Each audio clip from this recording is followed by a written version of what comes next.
आज छत्रपती प्रमिलाराजे आपलं जे फार मोठं हॉस्पिटल कोल्हापूर जिल्ह्यातलं आहे त्यामध्ये MRI आणि CT स्कॅन, सोनोग्राफी आणि मेमोग्राफी हे एका छताखाली आणण्याचा प्रयत्न आपण केलेला आहे.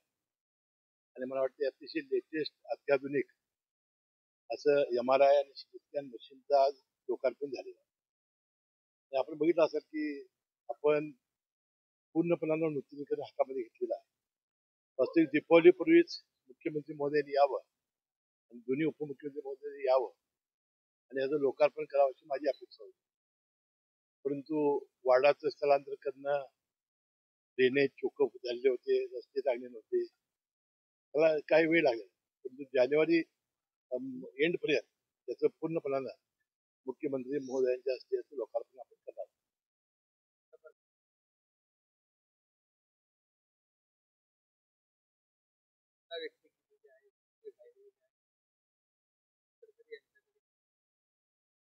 आम्ही सुद्धा नितीन गडकरी साहेबांना त्याबद्दल अनेक वेळा आपण बोललेलो आहे.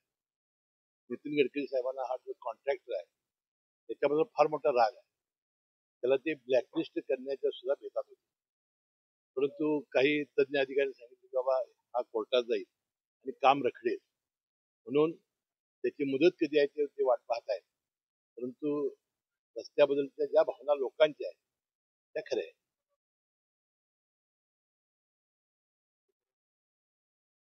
मला काल एका कॉन्ट्रॅक्टने सांगितलं की फास्टेस्ट देशातली इमारत चालू असेल तर शेंडा पालकाची 1100 बेडची इमारत फार चांगल्या पद्धतीनं काम चालू आहे.